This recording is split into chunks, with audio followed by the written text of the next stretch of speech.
Hello guys, welcome back to another video. So in today's video, grade 10s, we will be doing business opportunity and related factors. So that's what we will be doing. It's a 10-3 topic, so we'll be doing it together with you guys. So the overview of this topic is identifying business opportunities is unit 1, and then in unit 2 we'll do the research process. Don't forget to like, comment and subscribe to the channel. This is a relatively short chapter, so we'll be done soon. So identify the business opportunities. You need to know, why do we do research? We research business opportunities by doing research. We get business opportunities, or we see business opportunities through research, and then developing a research instrument that will continuously help you get opportunities, and then SWOT analysis. And then with the research process, we do test samples, observations, interviews, and protocol of research, and then business opportunities, needs and desires. So with business opportunities, unit 1, identifying business opportunities. Are you able to identify business opportunities? When you're just sitting, are you able to think of ideas of business that you can actually do based on the need that you see in your community, amongst your friends, families, counterparts, so forth? Are you able to? If then you have identified a business opportunities, and your research was through observation.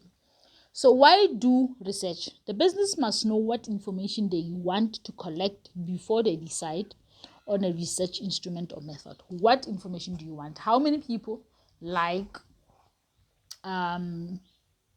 suffer or struggle? How many learners struggle to understand the basics of mathematics because they are maybe inadequately explained to them by the educator?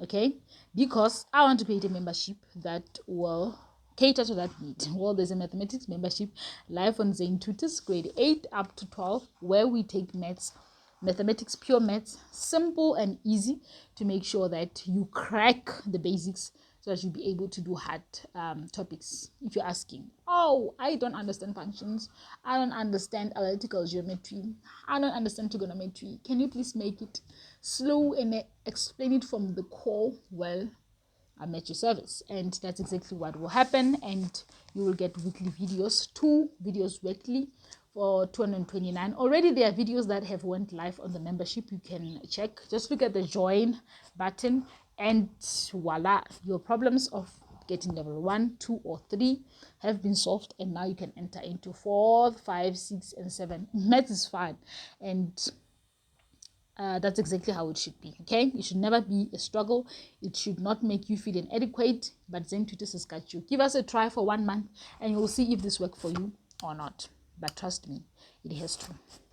Okay, then you need to know what research you have to collect as a business, and then you do your research, and then you ask what, when, where, how do customers want their product or services? What do they want? When do they want it? Where do they want it? And how do they want it? Okay, and then you develop a research instrument.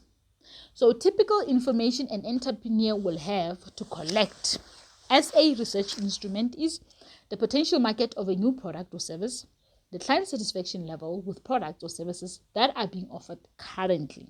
Maybe you're trying to improve.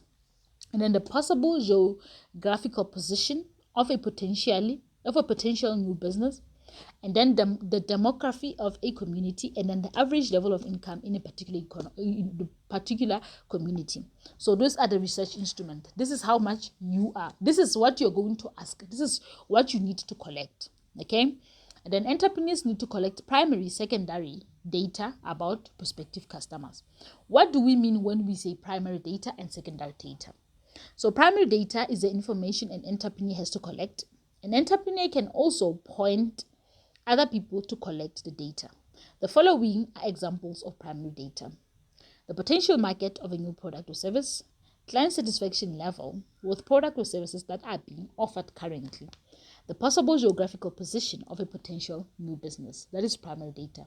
And a secondary data is information that has been collected by organizations such as bank, government departments, South African Reserve Bank, the Department of Trade and Industry. Examples of secondary data is demography of a community of an average level of income, or the average level of income in a community. So secondary data, primary data is collected by you. You have sent people to collect data, or you have went as a business. Or secondary data is the data that has been collected by other institutions. So that is secondary data. It was not collected by you, but you're making use of it because it's trustworthy. And then let's look at SWOT analysis.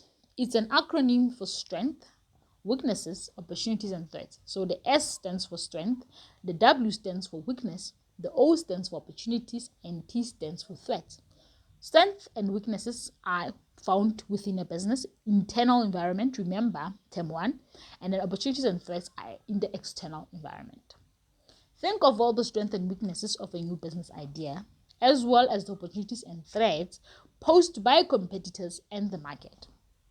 So determine whether you are in a position to fulfill the needs and wants of prospective customers you identified. So strength, the factors that make a product or service unique, giving competitive advantage, is a strength. A weakness is factors or characteristics of a product or service that could be a disadvantage to the business. Maybe it's the packaging, okay? And then opportunity is external factors that could place a business idea on an advantage. So things that are outside that could boost sales. Outside external things that could boost sales in the business. And then threats are external factors that could place a business idea at a risk or at a disadvantage. So we are done with Unit 1. I hope you understand why research is needed. And then in Unit 2, we're going to say research processes. Guys, every Wednesdays from the 23rd of July, I've been dropping business studies content. So go and watch it to make sure that you're good. Don't understand your teacher? Well, you can watch this video as much as you want. Okay? So don't forget to like, comment, and subscribe to the channel. Like, comment, and tell me what you think about this video, or any suggestions you have, or any video suggestions that you would like us to do. Just comment and we will think about them when we're creating content. Unit 2, this is the research process. Now you are researching. This is the research process. Primary data can be collected by the entrepreneur. Primary data are collected by means of observation, watching consumer behavior, buying patterns, interviews that can take several forms. For example, personal face-to-face interviews, telephonic interviews, or postal surveys. 1. Test samples. Before collecting data, it is important to decide on the test samples. Test samples is how are you going to test, how are you going to make your research. That is a test sample. So the test sample refers to which people and how many people from whom to collect primary data. And then in that test sample, you need to know who you're going to collect data from, how many people, avoid bias, okay, in doing test samples. And then observation. Number 2, collecting information by means of observation does not include interaction with the sample population, but only watch what they do. So you don't need sample, you just sit down and do your observation. Or number 3, we can interview. There are several interview methods you can use. Personal interviews, telephonic interviews, postal surveys, direct computer interviews, or email interviews. So all of these things are under the research process. You can research by taking samples, you can research by observation, you can research by interviews. The choice of interview method depends on the various factors, such as how soon you need the answer. So if you need it soon, you can do face-to-face, go outside, or just call them in their comfort of their homes. So how soon you need the data, your available budget, how much do you have? Can you make phone calls or can you go outside to speak to them? The literacy level of the target population. Do you need educated people or people who are not educated that you need to go face to face, or the personal sensitivity of the question. How personal are those questions? Do people need to be anonymous to give hide their identity to be able to answer truthfully, or they can just answer in your face? The sensitivity of information is very so important. And then you need to design, in interviews, you design the questionnaire, questions that you're going to ask, and testing the questionnaire. You have to design it and test it if people will be able to answer. Okay. And then protocol of conducting research.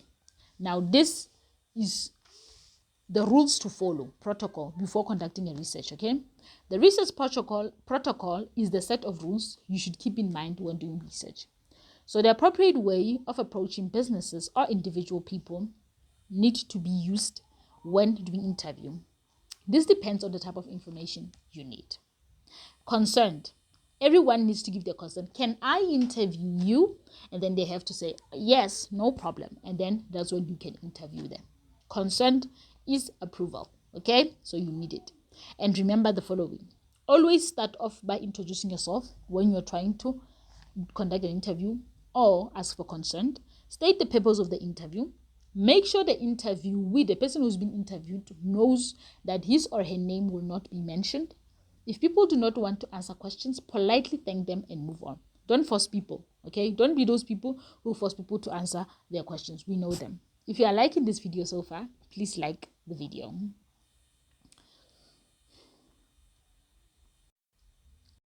When conducting interviews at a company, remember the following. Approach management before you interview employees, okay? So if it's a company, just don't barge into KFC and ask people there. No. Ask management first. Make appointment with staff members you want to interview and keep to the appointment. Basic ethics in research. Ethics refers to morally right way to do things. So in research, you can't just do things the way you want. There are moral ways to follow.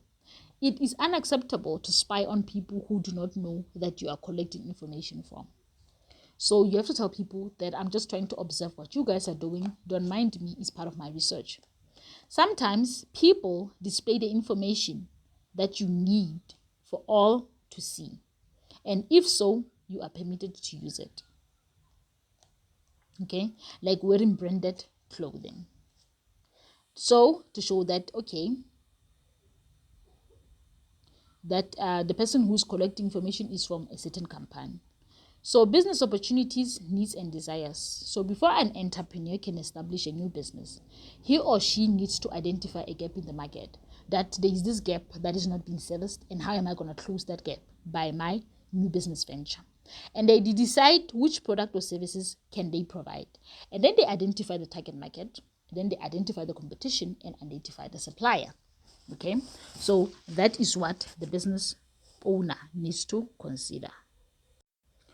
So pause the video, try to answer this match, and then I'll show you your answers, and then also do this short question 3. Design a questionnaire of 5 questions of new breakfast cereal you want to market. So, and I will give you your answers. So these are the answers to question 2, and these are the answers to question 3. We have 3.1, 3.2, 3.3 and 3.4. Please don't forget to like while you are marking. And then 3.5. Tell me what you think in the comment section. Until the next video.